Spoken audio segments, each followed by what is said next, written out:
I may have just found the best cooperative roguelike I've ever played, Gatekeeper. If you love a Risk of Rain and grinding out games with your friends, Gatekeeper, a game that just came out this past April, might just be the game for you. The lore of the game is pretty simple. You and your friends play as sentinels to protect the realm by finding the stolen heart of the universe. In doing so, you have to take down many different types of enemies and explore many different worlds, tracking down more and more difficult threats. Currently, there are quite a few characters that can be played, with a lot more on the way as the developers already posted their plans via a roadmap. You start with a basic ranged character and a basic melee character and unlock the others by doing a set of challenges within the game that include clearing certain story objectives or interacting with the world in a certain way. What is awesome is that Gatekeeper does a really great job of having no two characters feel the exact same. They all stand out in their own way. While the default class has all-around stats and good range, other ranged characters can shine by possibly healing their team or doing crazy strong AoE damage in the later maps of the game.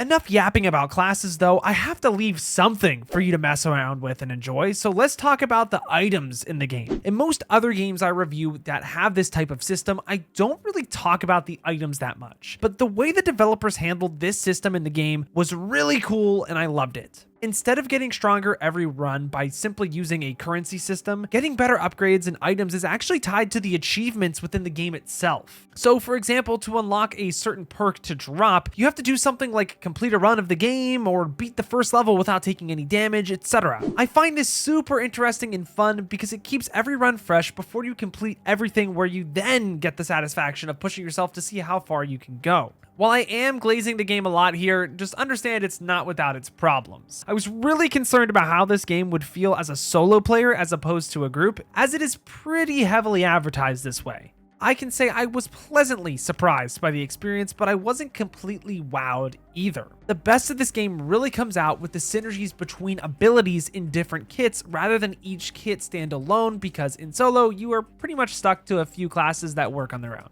That being said, the balance between having one player and 4 players was handled really well. Difficulty scales really well to how many players you have in the party. While naturally it's going to be easier with more people, it wasn't that much easier as it is in other roguelikes like RoboQuest, for example. Aside from the slightly above average solo experience, the only other complaint I really have is just how fast you can tear through the game. Now, this could be seen as a good or a bad thing. I think that because of a lot of the consumables are tied behind achievements, it's easier for better players to beat the game and progress faster than those that are more casual and less skilled. It's a blessing and a curse to me, really. I do like that my skill is being rewarded in a roguelike because it feels good to beat the system I shouldn't really beat, but full completing the game on my group's first try is a little much. I don't mind that we won in the first run, more so that past that, there is not a whole lot of content to be played through, and I have gotten all the achievements in less than 10 hours. I don't see this as big of an issue though, since the game legit just came out, and there seems to be a lot more on the way according to the roadmap that the devs have given us, so I'll give them some slack. Currently though, I can see that the gameplay loop is gonna get relatively repetitive pretty quick for those more skilled players out there. The end game isn't really about beating all the worlds and bosses, it's more about seeing how many times you can repeat it in a single run, which can get old for some players and it's not really for everyone.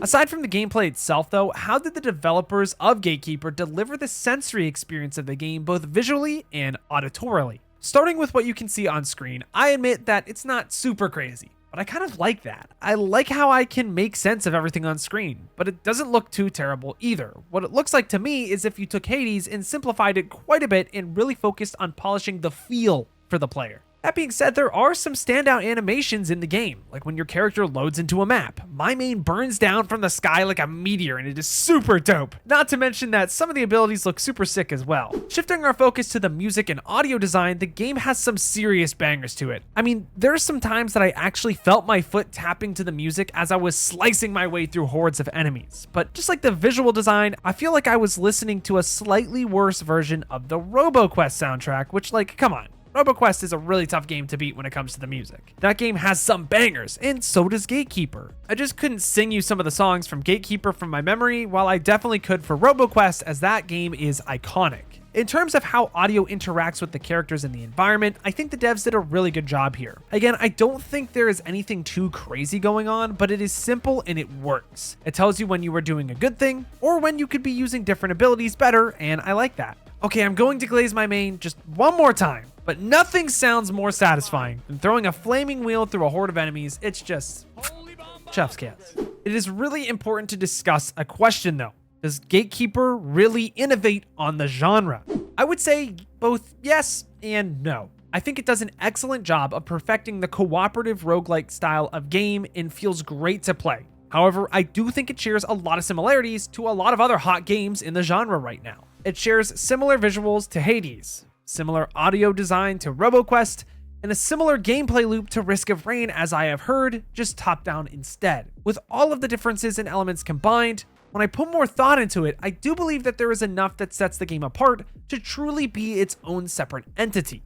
So maybe it doesn't innovate with new concepts as much as its predecessors did for the industry, but it definitely highlights how good elements from everywhere within the industry can be perfected, especially with the addition of a couple of friends. So for a solid, skillful, multiplayer roguelike experience with a great look and feel to it, I give Gatekeeper a solid 8 out of 10. I do believe that there are better roguelikes out there with less problems, but I have high hopes for the future of this game and believe that people really should get on and try it, especially since it sits at a respectable price of $15 on Steam. With more time to bake, the game might just climb up a few ratings too, so who knows? What do you all think of Gatekeeper? Do you love it, hate it, never even want to play it? Let me know in the comments down below. If you are excited about new games coming around the corner, be sure to check out the rest of the channel and consider sticking around by dropping a sub. Thank you all so much for watching, but until next time, I've got to peace out and Paz out.